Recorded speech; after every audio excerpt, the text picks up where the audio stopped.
তুমি একটা কাজ করো তো, আমার শাড়িটা কোথায় আছে বলো, আর আমি যে গয়নাগুলো পরেছিলাম সেটা কোথায় আছে, আমি ওগুলো নিয়ে বেরিয়ে যাব। কেন? শাড়ি গয়না তো আলমারিতে আছে। আলমারির চাবি? আলমারির চাবি তো টেবিলে, ওই যে টেবিলেই আছে। দেখো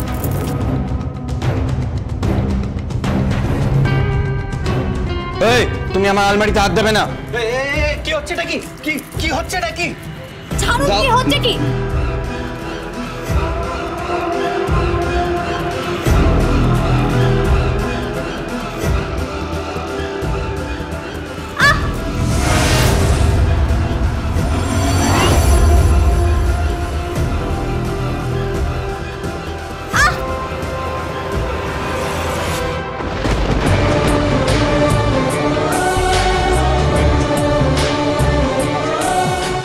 কি হচ্ছে কি? এই চিপ মেয়েদের মতন গায়ে পড়বে না, সোজা দাঁড়ান।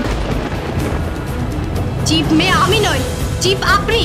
আপনার মতো বখাটে ছেলেরা নানা রকম ছলে বলে মেয়েদের গায়ে পড়ার চেষ্টা করে। ছাড়ুন আমাকে, ছাড়ুন।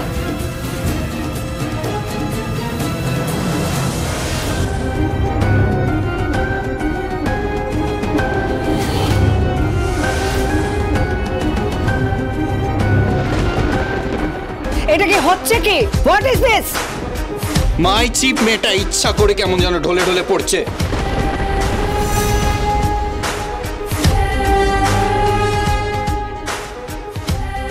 শাট আপ! আপনার ভাষা ঠিক করুন। এই আপনারা শিক্ষিত, ভদ্র, এটা কোনো ভাষা হলো? কেন, কি ভুল করেছি? বারবার আমার গায়ে এরকম ভাবে পড়ছেন কেন? এটা কি আপনি দেখতে পাচ্ছেন না? কি হয়েছে কি? কি হয়েছে কি দেখি।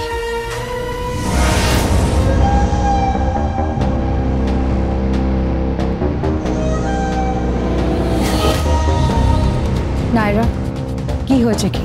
রোজকের জামার বোতামে তিথির চুল আটকে গেছে।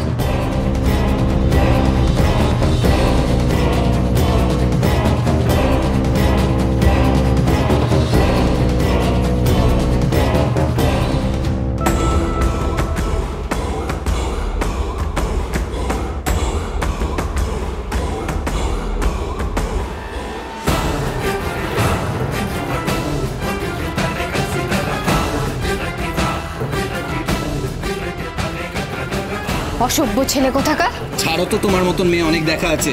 বড় লোকের ছেলে দেখলেই গায়ে ঢলে পড়ে। Shut up! You shut up! তোমার এত বড় সাহস যে তুমি আমার বাড়িতে দাঁড়িয়ে আমার ছেলেকে শাট আপ বলছো? তোমার এত বড় স্পর্ধা! আমি তোকে বলছি রুদ্রিক, তুই এক্ষুনি মেয়েটাকে ঘর থেকে বের করে দে। আমি তো অনেক আগেই বলেছিলাম বের করে দিতে, নায়রাই বারণ করেছে। নায়রা, কেন তুমি বারণ করছো?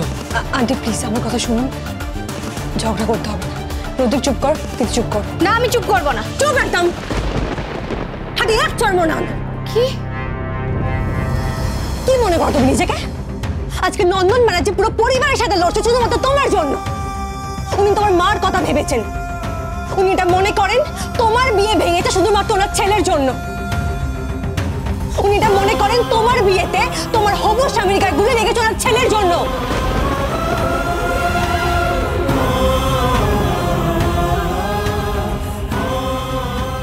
তোমার মনে অসুস্থ? প্রতি মুহূর্তে আমার শ্বাস নিতে কষ্ট হচ্ছে তিথি।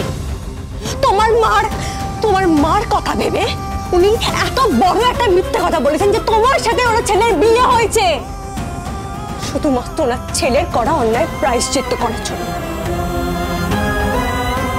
বোঝো তুমি এটা? তোমার তো এই বাড়িতে মাথা নিচু করে থাকা উচিত, চুপচাপ সবকিছু সহ্য করা উচিত। সেটা না করে তুমি তর্ক করছো।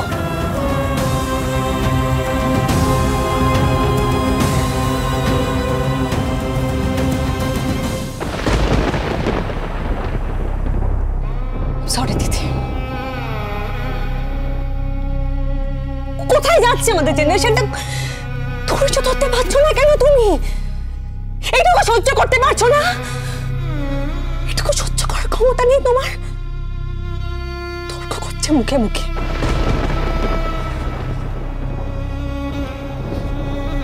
দিদি, তোমার সবকিছু সহ্য করতে হবে। তোমার মার কথা ভেবে তোমাকে সবটা সহ্য করতে হবে। প্লিজ একটু স্যাক্রিফাইস করতে পারছো না তুমি? এতটুকু পেশেন্স নেই আমাদের মধ্যে?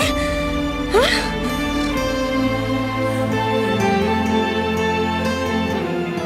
আমার মার কথা ভেবে প্লিজ একটু সহ্য করে যাও।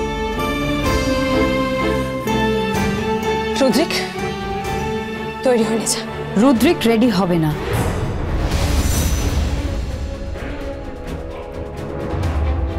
সুনিতা দি, তুমি অ্যাটলিস্ট একটু হেল্প করো। আঙ্কেল নাহলে কষ্ট পাবেন। রুদ্রিকা তিথিকে ফুলসজ্জার ঘরে রেডি করে, মানে যেমন স্বামী স্ত্রী রেডি হয়ে থাকে আর কি, জাস্ট একটা ভিডিও কল করো ওর মাকে, যাতে ওর মা এইটুকু থেকে সন্তুষ্ট হন যে ওনার মেয়ে সত্যি সত্যি কারো স্ত্রী হতে পেরেছেন।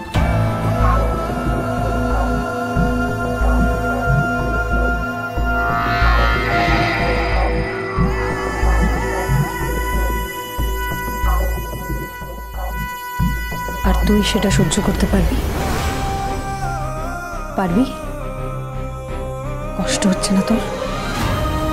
মনে হচ্ছে না যা হচ্ছে সেগুলো ঠিক হচ্ছে না? কষ্ট হচ্ছে না? ঈর্ষা হচ্ছে না তোর?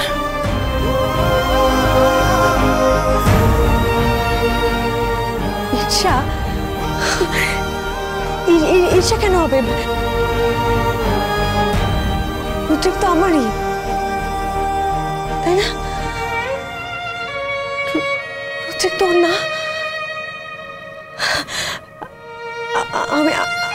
আমার ইচ্ছে হচ্ছে না।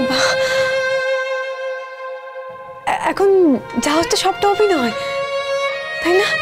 শোন নায়রা, ওই মেয়েটা যখন আমার ভাইয়ের বুকের ওপর পড়লো, আমি কিন্তু তোকে দেখছিলাম, তোর চোখগুলো দেখছিলাম। তাতে অনেক কষ্ট ছিল, জ্বালা ছিল, যন্ত্রণা ছিল। কত লুকোবি তুই? আমি তো একটা মেয়ে নায়রা, বুঝি তো আমি কি হয়, খুব ভালো করে বুঝতে পারছি। এবার তুইও একটু বোঝ।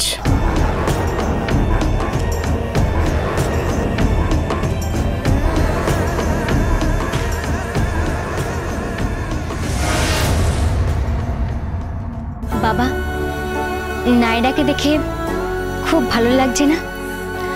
মনে হচ্ছে না যে সত্যি সত্যি রুদ্রিকের জন্য সঠিক পাত্রী নির্বাচন হয়েছে? হ্যাঁ, ও খুব মিষ্টি মেয়ে, খুব ভালো মেয়ে। তত্ত্ব এসে গেছে, আর তত্ত্বের ওপর ফুলের সাজটা ছিল, আর একটা চিঠি। চিঠি? ওই দেখি।